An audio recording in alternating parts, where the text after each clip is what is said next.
Merry Christmas, everybody. This is Dennis again. Welcome to part 2 of the lens mount video. I know many of you have seen part 1 where I actually dropped the lens, and there were so many questions and comments about it, I thought I'd make a part 2 to answer some of those questions and address some of those comments. So the first question you have is the video fake or not? And yes, it is absolutely fake.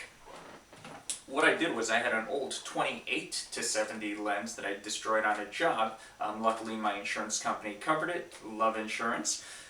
They paid for a new 24-70 lens. So since I had an old 28-70 and a new 24-70 box, I thought I'd make a video, kind of really as a social experiment, to see if I put a video out on YouTube without any tagging, without any promotion, how long would it take to actually come back to me?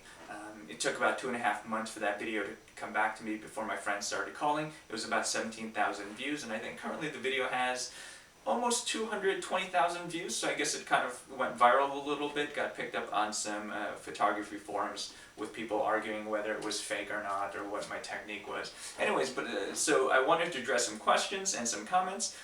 Yes, it was fake.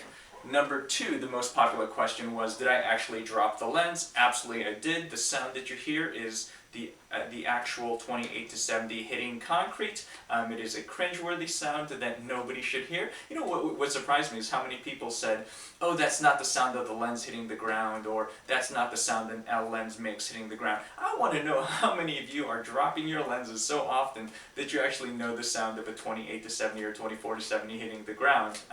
The number 2 comment was that a professional carries 2 cameras, and absolutely, I mean, a lot of professionals I know shoot with multiple cameras, but regardless, doesn't matter, because you might have 2 cameras, but you may still have 3, 4, 5 lenses, so you're still changing lenses pretty regularly. The third comment that I heard most often was, why am I not using 2 hands? And here's why.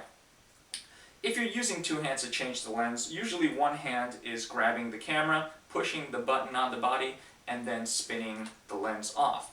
If you notice, it's the exact same twisting motion that I use using one hand. I would argue that my one-hand technique is actually safer, and here's why.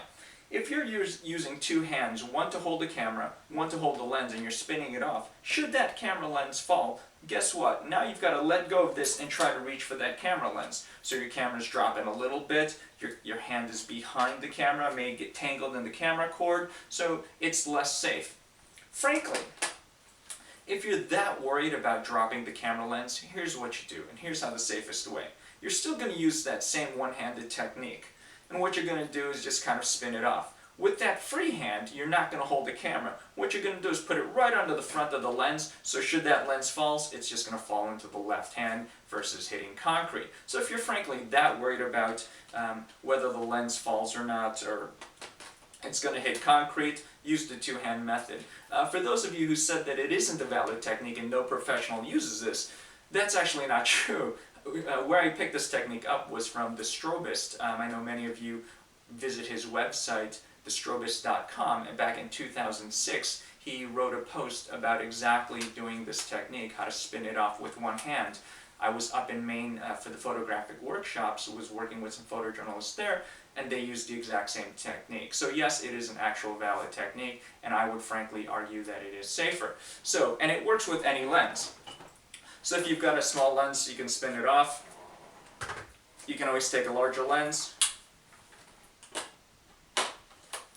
And if you notice, the same one-handed technique works. If you notice, all 5 fingers are holding that lens. Basically, what you want to do is hold that lens nice and tight, as if you were a college frat boy drinking a Foster's at a bar underage. So it works with any size lens.